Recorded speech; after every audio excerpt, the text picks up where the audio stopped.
Oh, it'll be a white woman. Haha. All right. So, all right, guys. I'm going to do a very short demo here for you quickly, just kind of help you guys out and let you know what the heck is going on. Wink. Okay. Thank you.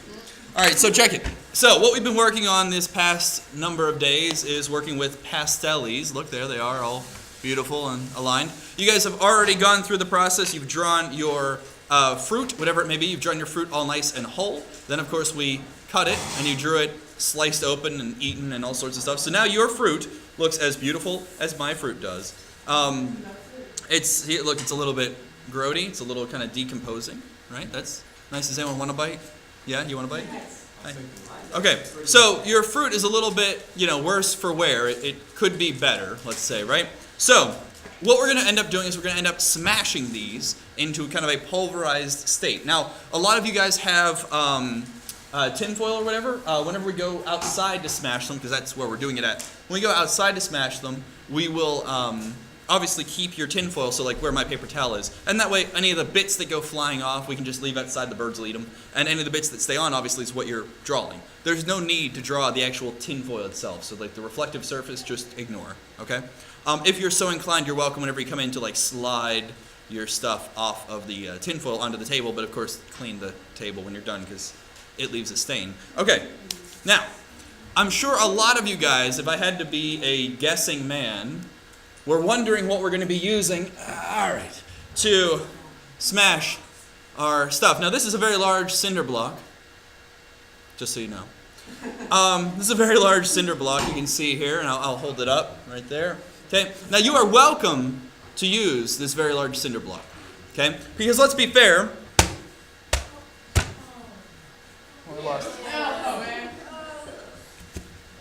Just really just get. There you go. Can you guys see it? Just really get at it. Right? There you go. You can see there's some applesauce. Yeah, delicious.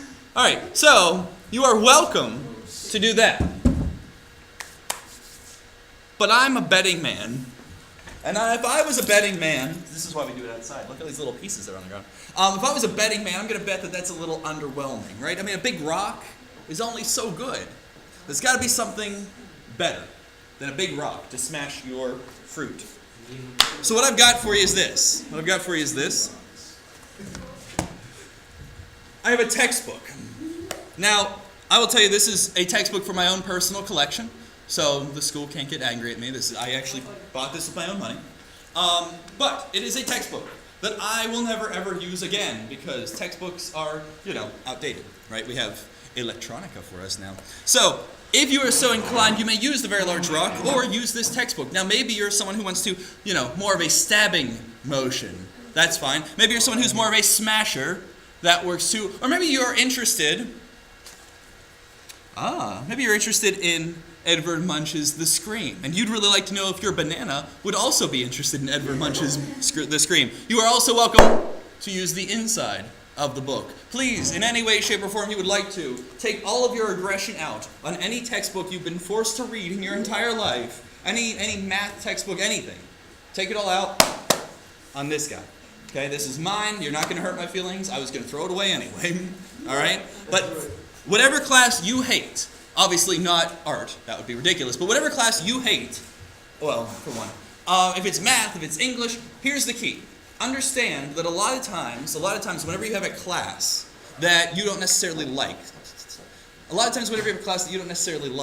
it's not necessarily the class. I don't want you guys to get a bad taste in your mouth where you say, math is the worst subject ever. Well, maybe you're not the best student at math yet, but you can be, right? So this, today, is that breaking point. Whatever class you are horrible in, I want you to imagine, look, it's a visual experience. I want you to imagine that this textbook is all of those years of horrible math grades, bad English grades. Wipe them clean as you destroy the fruits of your labor. Wink, wink. It's a pun. Destroy it. Get rid of them so that you guys can start fresh with new project ideas in the future. All right? Does that make sense? So, that's where we're going to go. Now, the question obviously arises as to how then do I draw this? Right? You guys may or may not have had some difficulty drawing your cut fruit, right? That's a little bit more challenging. Think about the interior of the object. But how do I draw this cut Fruit. So what I'm going to do very quickly is give a very short demo talking about that. All right, so I'm just going to push this over on the side. All right, so I got my lapel. I'm going to lower my contrast real quick so you guys can see what I'm doing.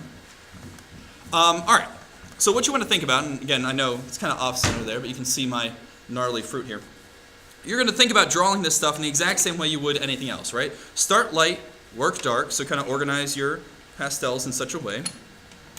Now, some of you may want to use the color white as a base color. You are welcome to. Others of you may find that that's not necessarily the directionality that you'd like to go. Maybe you're more in the mood to do white as a pure highlight color. That also works. You can use it for both. The inside of my apple definitely has kind of a white chunkiness to it. So I'm going to start with that kind of base level of kind of that white chunkiness, right? But you want to also think about going through and actually blocking in these weird lumps and chunks, right? So ignore for right now, ignore the color. Think about actually blocking it in. From where I'm sitting, this guy right here almost looks like a pyramid shape. If you guys can kind of see it, kind of comes to a point right about there. Kind of a rounded pyramid. So I'm going to start with that.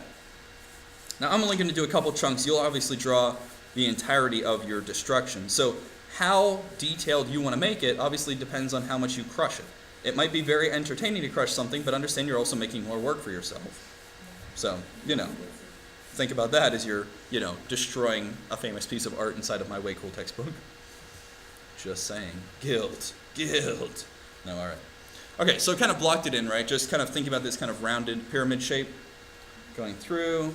Think about my other basic shapes. It's kind of like a little pie shape wedge. There's another chunk kind of over here. Let's see.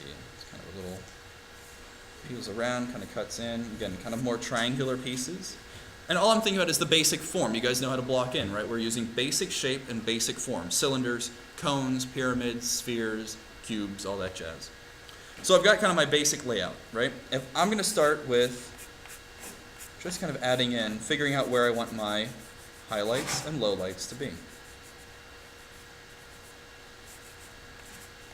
This side, in case you're wondering, is a little bit darker from where I'm sitting. It's got some rot on it as well, so I'll make sure to get that in there. What's that? Oh, I'm sorry. Yeah, totally. Zooming in. All right, so obviously you guys can't see my still life anymore. I apologize, but you can see what I'm doing a little bit nicer. Okay.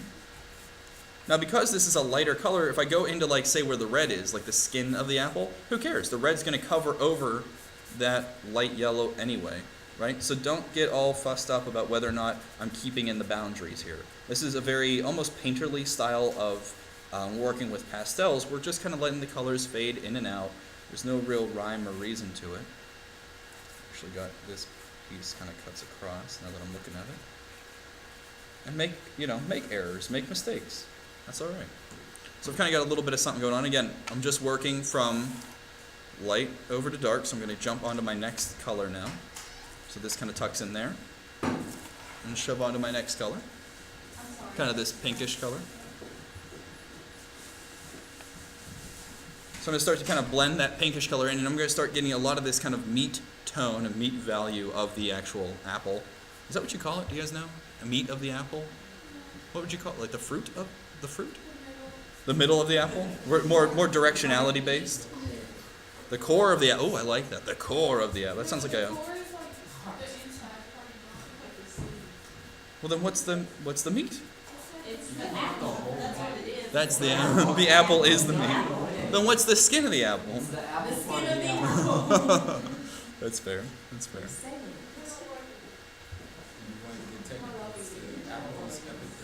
Oh, it is the epidermis of the apple. Isn't that more of a human thing, not necessarily like a botany kind of thing?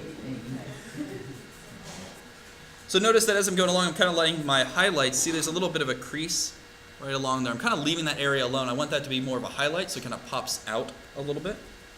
All right, so again, I'm just kind of pinkening, that's a new word, pinkening up my tan value. What's that? Pinkening, yes, that's on the final. So you're going to want to take some notes on that. Pinkening up the apple core, absolutely. Absolutely. Guys, see, 2 years in, now you guys are catching on. Pinkening, write that down. All right, I'm going to switch over now. I'm using a little more magenta, obviously a significantly brighter color, so I'm going to want to use it very sparingly. But again, I'm going to start really coating in a little bit with where that apple is, the actual skin of the apple.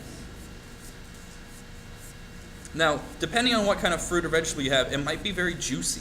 So leaving areas alone, leaving them untouched, is probably a good idea because you can use those untouched areas to kind of almost treat like kind of water droplets kind of speckling on top of your area. Cuts across, back around. Something like this. I'm going to let it kind of fade in just a little bit, almost like there's a little bit of a reflection in there. Obviously this is way, way too bright of what I'm actually wanting here. That's okay. So I'm going to darken it in a moment.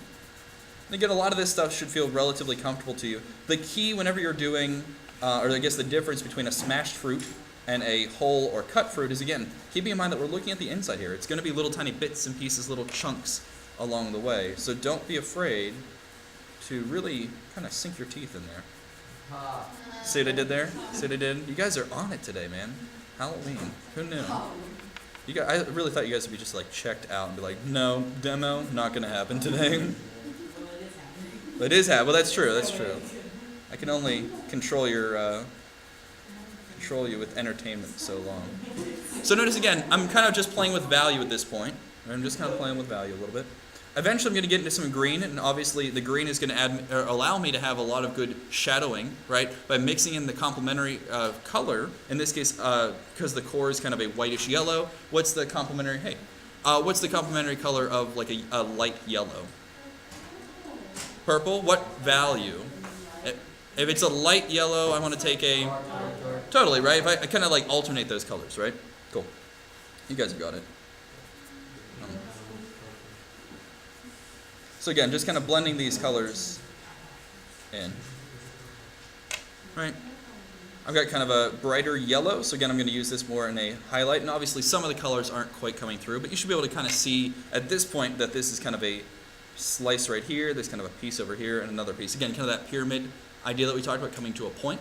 The reason it feels like it's starting to get a little more three-dimensional is, again, I'm leaving this white bit here as the highlight. That highlight is coming closer to us because it's getting more light, actual direct light. I'm going to switch over and use a little bit of orange here. Again, just kind of tone that magenta rind down. Does an apple have a rind? No? Just oranges? Skin? Okay, so the apple is a skin, but the orange has a rind. What's the difference between an apple skin and an orange's rind? Texture? Okay. So the little like golf ball pits are what make it a rind? Oh, okay. Okay, good call. Good call. That's true. Yeah. Okay. So I'm just putting a little bit of detail here. Again, this is kind of, I don't know if you guys can see here, I'll pull it in. It's pretty bruised, right? Yeah, it's pretty wicked. So, again, without jumping directly into the browns, I'm letting the colors kind of fill themselves in a little bit. I'm not really overworking them. All right, so now I've jumped down, I've gone down my little color spectrum here, and now I'm onto the reds. And obviously I'm going to use a lot of red because I want that color to be pretty vibrant in the skin. But again, let it kind of blend in. We've already got that magenta there. We've already got the orange kind of mixed in. It doesn't need to be beet red. That's not what color it is, right? And if you look on my skin here, it's not quite totally red, and it's got little, I don't know if you can see, there's little tiny little pits in it, kind of like a rind, but I can eat it.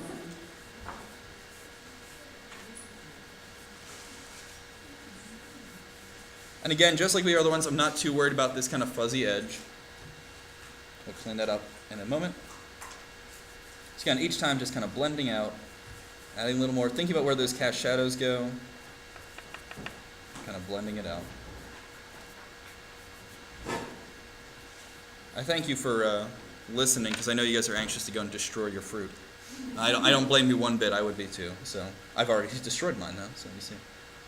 All right, so I'm going to mix in a little bit of green, and again, like we talked about before, that green is going to give it a cast, almost kind of a cast shadow, that kind of complementary brownish color.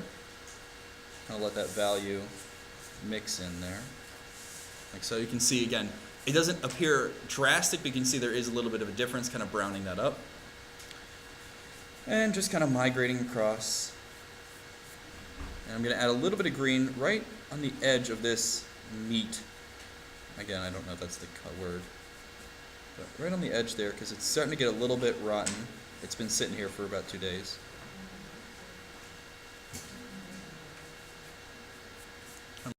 You see, it's just that little tiny touch that really can do some cool stuff.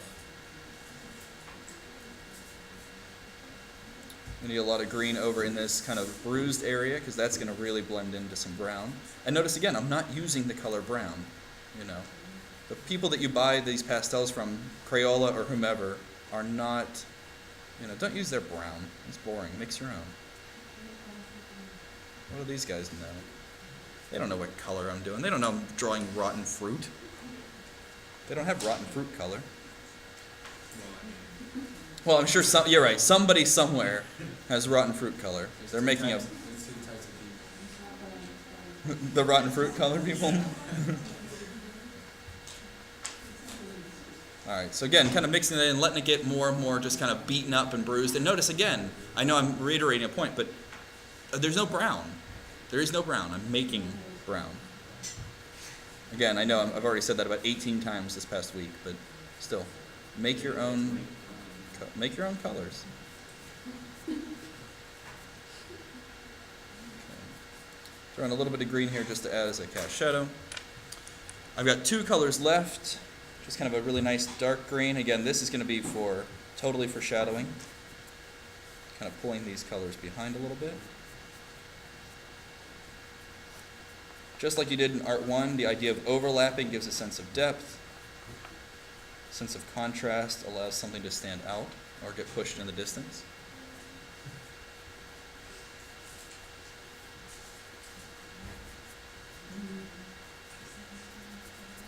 Like so. Finally, I've got a little bit of blue, and again, this is kind of to pull some of that yellow, yellowish orange down a little bit. So again, you're not using just basic colors here. You're mixing. Blue is the very last. So again, there was some orange in the skin of the apple. So I'm kind of pulling that orange back out again to make it so it's not so crimson-y. And I'm mixing in some of that orange into it. There's some orange already on my finger. So that orange mixture allows it to feel a little more shadowed. It's also nice to have with your shadows, your cast shadows, to have some kind of cooler color. It'll really make it start to feel more and more 3D.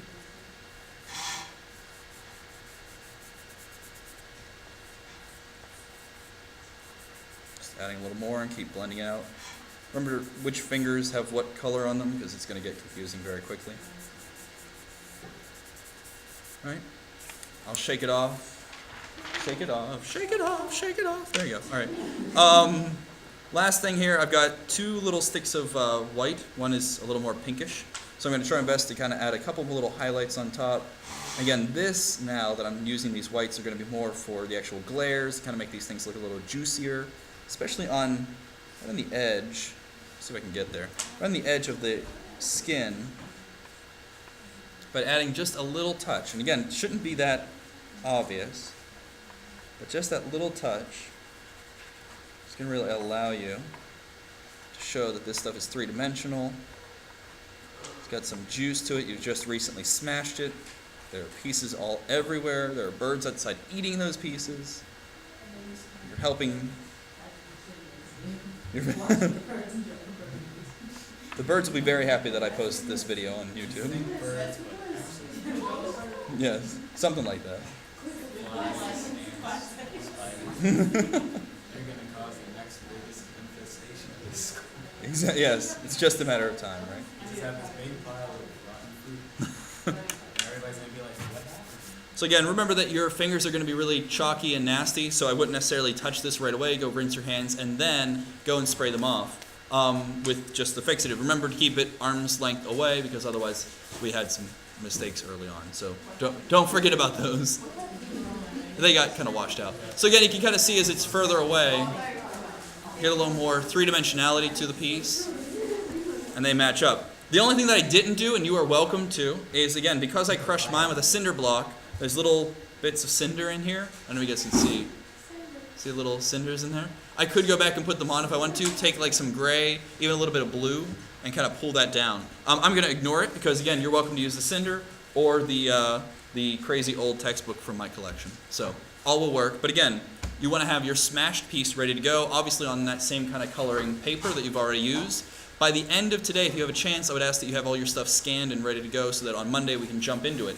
If you are unable to scan this one singular piece, so you have your other two scanned and ready, but this one's not quite ready, we can scan this one on Monday. We have enough time kind of scheduled in that we can do that. But make sure your other two are scanned. I don't want like a lineup of people chilling out. Cool? Make sense? Awesome, guys. Go ahead and make sure, again, that you have your supplies, and I'll take you outside and we'll smash up your booklet as soon as I wash my hands.